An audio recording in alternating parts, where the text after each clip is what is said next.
Hey guys, happy rising. It's a start to a wonderful Thursday.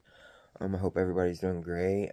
Thank you all that have followed, liked, subscribed, or if you're just dropping in, you know, maybe see if there's anything that catches your interest. Um, so I've been working with anxiety. I've got some medical stuff coming up, or possibly coming up. I'm not for sure. We'll see.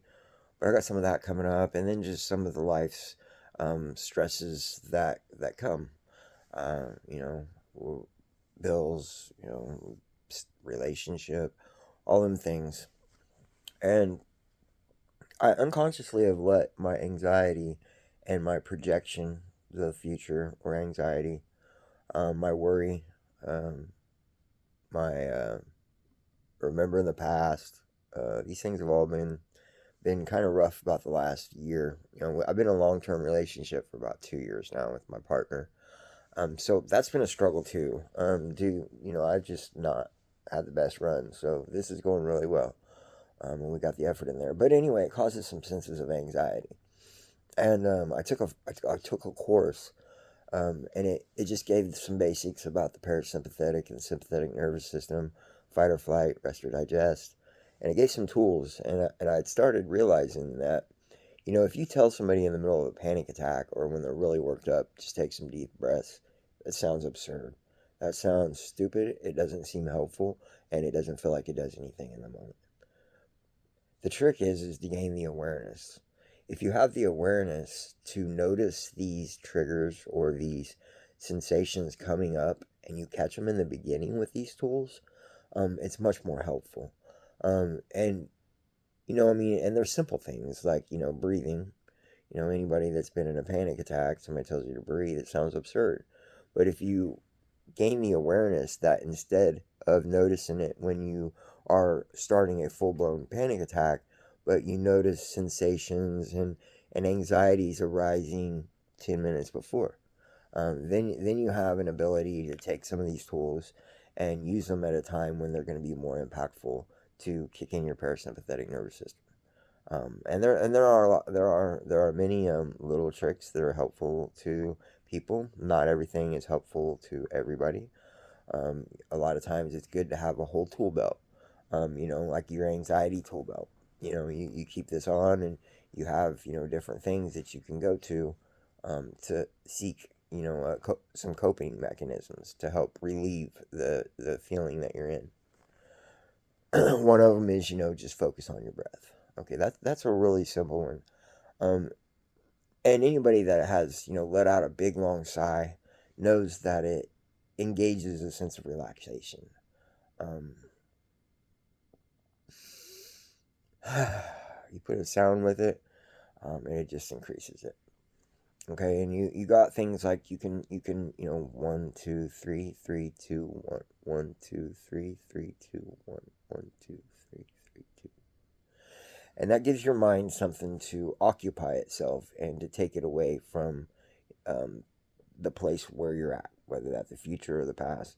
It brings you into the moment.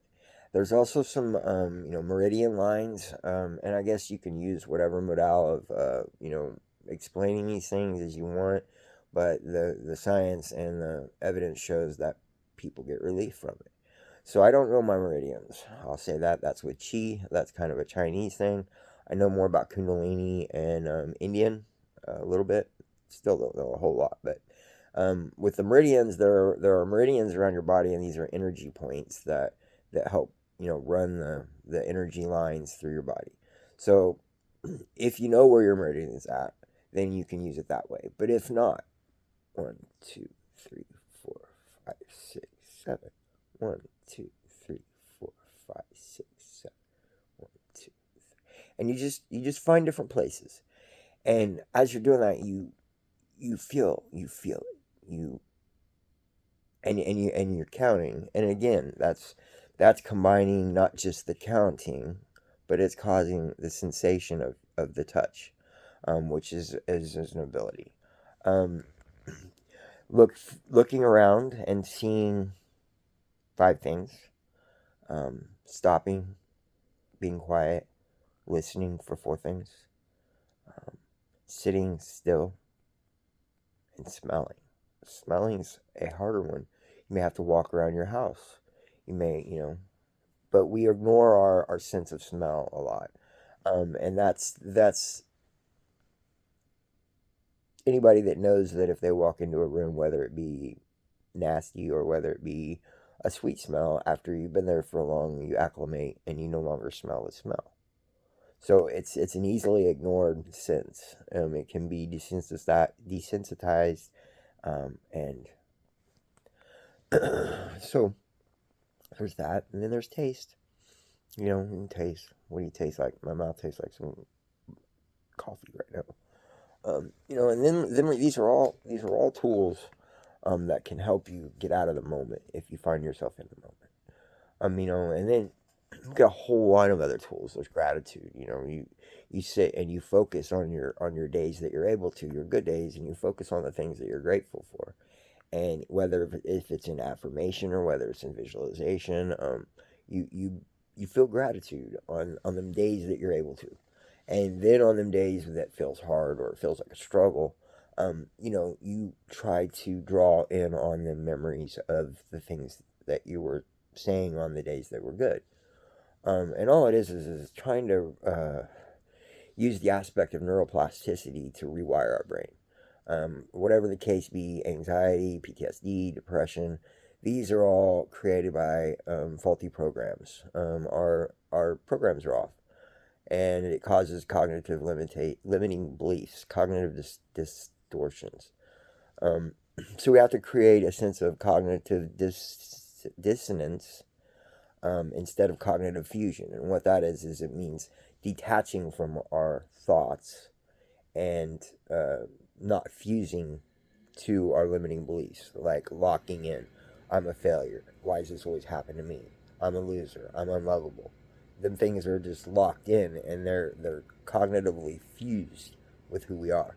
We have to become the watcher, step away from these patterns and programs, and initiate our true, authentic self.